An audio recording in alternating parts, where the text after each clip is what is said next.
અને જણાવી દઈએ કે અમદાવાદમાં 9 એપ્રિલે કોંગ્રેસનું આ રાષ્ટ્રીય અધિવેશન મળશે, જેના પહેલા 8 એપ્રિલના રોજ સીડબ્લ્યુસીની બેઠક મળશે. બપોરે 11 થી 3 વાગ્યા સુધી બેઠકનો ધમધમાટ ચાલશે. સાબરમતી તટ પર યોજાનારા અધિવેશનમાં કોંગ્રેસના તમામ હોદ્દેદારો દેશભરમાંથી અમદાવાદ આવી પહોંચશે અને ગુજરાતમાં કોંગ્રેસનું આ છઠ્ઠું અધિવેશન અને અમદાવાદના 103 વર્ષ પછી અધિવેશન કોંગ્રેસનું મળી રહ્યું છે. અમદાવાદમાં કોંગ્રેસનું રાષ્ટ્રીય અધિવેશન મળવાનું છે, ત્યારે રાહુલ, પ્રિયંકા અને સોનિયા ગાંધી અમદાવાદ આવશે, જેમાં 1800થી વધુ ડેલિગેટ્સ ભાગ લેશે. સીડબ્લ્યુસી બેઠકમાં કોંગ્રેસના 156 સભ્યો હાજર રહેશે.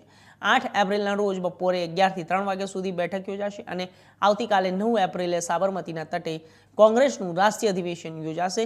સવારે 9:30 કલાકથી અધિવેશનની શરૂઆત થશે. તો દેશના અલગ અલગ રાજ્યમાંથી કોંગ્રેસના હોદ્દેદારો ગુજરાતમાં આવી પહોંચશે.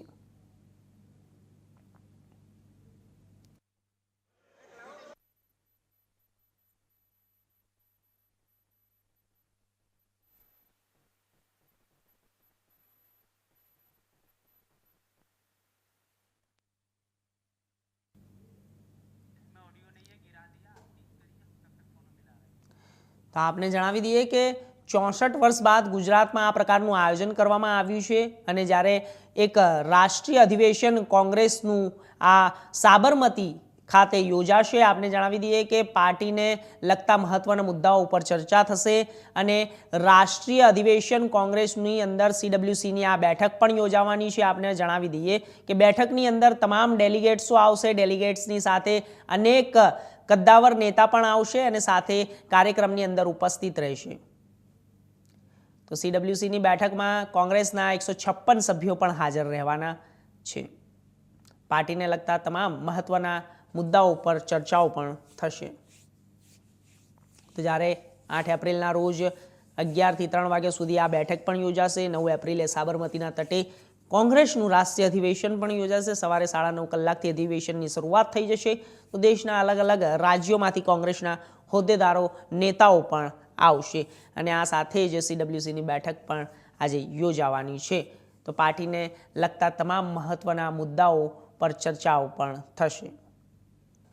તો 103 વર્ષ પછી કોંગ્રેસનું અધિવેશન પણ મળી રહ્યું છે. અમદાવાદમાં કોંગ્રેસની રાષ્ટ્રીય અધિવેશન મળવાનું છે.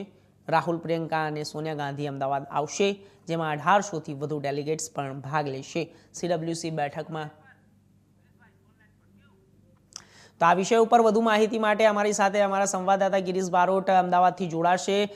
શું છે વધુ માહિતી જણાવશો ગિરીશ, કે આની અંદર અત્યારે બેઠકોને લઈને અત્યારે શું સમાચાર મળી રહ્યા છે?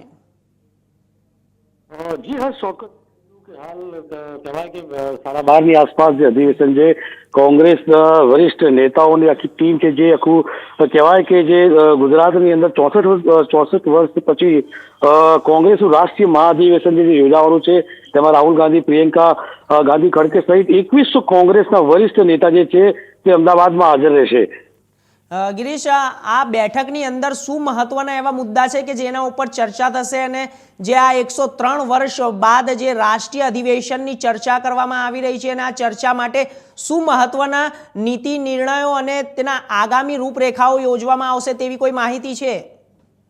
ચોક્કસથી જણાવી દઉં કે અધિવેશનનું જો મોટી વાત કરવામાં રાષ્ટ્રીય અધિવેશનના જે એજન્ડા મુદ્દાને લઈને વાત કરીએ કે ઓબીસી, એસસી, એસટી માટે અનામત 51% વધુ કરવી, તેમજ ગુજરાતમાં જે 2 દિવસ કોંગ્રેસનું મહાઅધિવેશન જે મંગળવાર અને બુધવારે યોજાવા જઈ રહ્યું છે, આ અધિવેશનની અંદર કોંગ્રેસ ગુજરાતના કેન્દ્રમાં વર્ષોથી જે સ્થાપિત થઈ ગયેલી ભારતીય જનતા પાર્ટી સરકાર મૂળિયા હલાવવા માટે એક નવી રણનીતિ લઈને ગુજરાતમાં આવે છે. ગુજરાતમાં 2027ની જે વિધાનસભા ચૂંટણી છે તેને લઈને બિહાર, ઉત્તર પ્રદેશ સહિતના મહત્વના રાજ્યોમાં પણ ચૂંટણી યોજાશે અને ખાસ કરીને ગુજરાત પર નજર રાખવા માટે રાહુલના 3 ખાસ એવા વિશ્વાસુ કહેવાય, કેસી વેણુગોપાલ, જયરામ રમેશ અને અલંકાર સવાઈ, એ સતત જે ગુજરાતની જે છે એ અવરજવર નીતિ રાખશે ને કે એને ખાસ નેતાઓની જે વધુ અસરકારક જે છે બની છે ત્રિપુટી, આ ત્રિપુટી જે છે હવે ગુજરાત ઉપર નજર રાખશે ને ગુજરાતનું જે રાજકારણ છે, જે પ્રમાણે કોંગ્રેસની જે હાલત છે આપ જોઈ શકો છો, તેને મજબૂત કરવા માટે આ અધિવેશન જે મુખ્ય